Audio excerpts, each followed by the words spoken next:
نہایت کا کہنا ہے کہ مملک کے تمام ریجن میں جیلوں کے قیدیوں کے لیے بھی عید کے پر مسرت موقع پر خصوصی اہتمام کیا گیا تھا۔ جیلوں میں نماز عید کا خاص طور پر بندوبست کیا گیا تاکہ قیدی عید الفطر کی نماز ادا کر سکے۔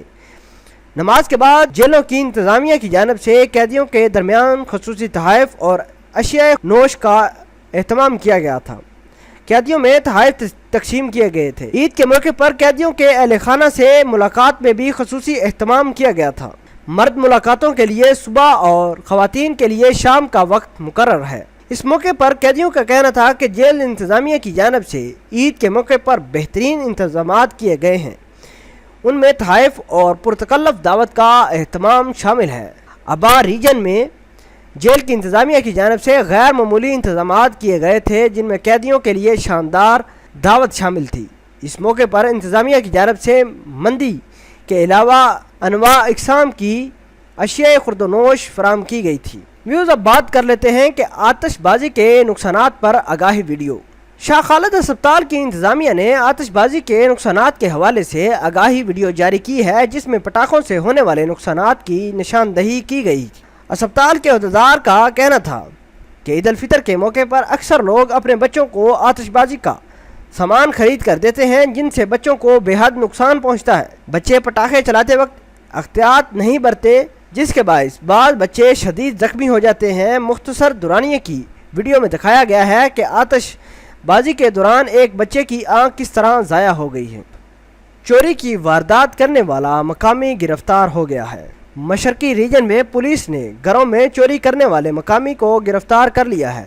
الجوف ریجن کے پولیس ترجمان نے آجل ویب نیوز کو بتایا کہ ایک شہری نے گزشتہ ہفتے اپنے گھر میں ہونے والی چوری کی واردات کی رپورٹ درج کروائی تھی۔ رپورٹ میں کہا گیا تھا کہ نامعلوم افراد اس کے گھر میں داخل ہوتے ہیں جنہوں نے نقد رقم اور سونے کے زیورات چرائے۔ رپورٹ درج ہونے کے بعد پولیس نے جائے وقوع کا معائنہ کیا اور نامعلوم ملزم کی تلاش شروع کر دی۔ پولیس اہلکاروں نے علاقے کے مشکوک افراد سے تفتیش کی جس سے ملزم کا سراغ مل گیا۔ ملزم نے ابتدائی تحقیقات میں چوری کا اعتراف کر لیا ہے۔ اس کی نشاندہی پر ہی مسروقہ زیورات اور رقم بھی برآمد کر لی ہے۔ مکان میں آتش زدگی، خادمہ جاں بحق، 3 افراد زخمی ہو گئے۔ القریات کشمیری کے ایک مکان میں آتش زدگی کے نتیجے میں خادم جاں بحق جبکہ 3 افراد زخمی ہو گئے۔ عکاظ اخبار کے مطابق القریات کشمیری میں شہری دفاع کا کہنا تھا کہ علاقے کے ایک مکان میں آگ لگنے کی اطلاع ملی جس پر فائر بریگیڈ کی ٹیمیں جائے وقوع پر پہنچ گئی۔ شہری دفاع کے ذرائع کا کہنا ہے کہ آگ گھر کے باورچی خانے میں لگی جس کے نتیجے میں ایک خادمہ جاں بحق ہوئی جبکہ 2 خواتین اور ایک نوجوان کو زخمی حالت میں اسپتال منتقل کر دیا ہے۔ ویوز، شاہ سلمان اور ولی عہد کو وزیر داخلہ کی جانب سے عید کی مبارکباد۔ وزیر داخلہ اور اعلیٰ عمرہ کمیٹی کے سربراہ شہزادہ عبدالعزیز بن سعود نے خادم حرمین شریفین شاہ سلمان بن عبدالعزیز ال سعود اور ولی عہد مملکت شہزادہ محمد بن سلمان بن عبدالعزیز کو اپنی اور وزارت داخلہ کے عہدیداروں کی جانب سے عید کی مبارکباد پیش کی۔ وزیر داخلہ اور عمرہ کمیٹی کے سربراہ نے ماہ رمضان المبارک میں متزین کو فراہم کی جانے والی سہولتوں کے حوالے سے بھی آگاہ کیا۔ شہزادہ عبدالعزیز سے وزارت داخلہ کے اعلیٰ عہدیداروں نے عید کی ملاقات کی اور نئے خواہشات کا اظہار بھی کیا۔ اس موقع پر نائب وزیر داخلہ ڈاکٹر ناصر اور معاون وزیر داخلہ برائے امن عامہ بریگیڈیئر سعید القحطانی اور دیگر اعلیٰ عہدیدار بھی شامل تھے۔ ویوز، جدہ ایئرپورٹ پر عید پروگرام، مسافروں میں تحائف تقسیم کیے گئے۔ روایتی کہوہ اور چاکلیٹ سے مسافروں کی تواضع کی گئی۔ ہمارا مقصد مسافروں کو ہر ممکن سہولت فراہم کرنا ہے۔ ڈائریکٹر شاہ عبدالعزیز بین الاقوامی ایئرپورٹ جدہ پر عید الفطر کے موقع پر ایئرپورٹ حکام کی جانب سے روایتی کہوہ اور چاکلیٹ سے مسافروں کی تواضع کی گئی۔ شاہ عبدالعزیز ایئرپورٹ کے ترجمان ٹرکی الزیب نے اردو نیوز کو بتایا کہ عید الفطر کے پر مسرت موقع پر انتظامیہ کی جانب سے عید کی خوشیاں منانے کے لیے خصوصی انتظامات کیے گئے تھے۔ شاہ عبدالعزیز ایئرپورٹ کے تمام ٹرمینلز پر اور نئے ایئرپورٹ کے جزوی ٹرمینلز پر مسافروں کو خوش آمدید کہنے کے لیے خصوصی بندوبست کیا گیا تھا۔ انتظامیہ نے مسافروں میں پھول، چاکلیٹ اور روایتی کہوہ تقسیم کیا۔ انہوں نے عید الفطر کی مبارکباد پیش کی۔ عید کی خوشیاں منانے کا سلسلہ آج بھی جاری ہے۔ الزیب کا کہنا تھا کہ عید الفطر کی مناسبت سے مسافروں میں تحائف بھی تقسیم کیے گئے ہیں۔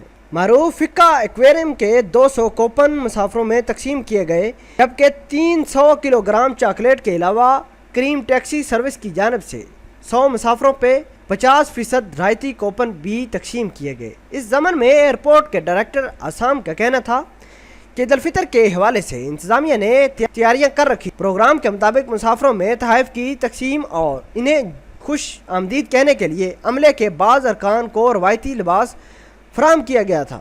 ایئرپورٹ کے ڈائریکٹر نے مزید کہا کہ ہمارا مقصد مسافروں کو ہر ممکن سہولت فراہم کرنا ہے، جس کے لیے وقتاً فوقتاً مختلف قسم کے انتظامات کیے جاتے ہیں۔ اس ضمن میں مسافروں کا کہنا تھا کہ جدہ ایئرپورٹ پر عملے کی جانب سے جس گرم جوشی کا مظاہرہ کیا گیا وہ خوش آئند رہا، اس کا سلسلہ جاری رہنا چاہیے۔ ویوز ایسی ہی نیوز حاصل کرنے کے لیے آپ ہمارے اس چینل حسنات ٹی وی کو سبسکرائب بھی کر سکتے ہیں تاکہ آنے والی ہر لیٹسٹ ویڈیو سے آپ باخبر رہیں۔ ملتے ہیں ایک نئی ایپیسوڈ میں، تب تک کے لیے آپ سے اجازت چاہتے ہیں۔ اللہ نگہبان۔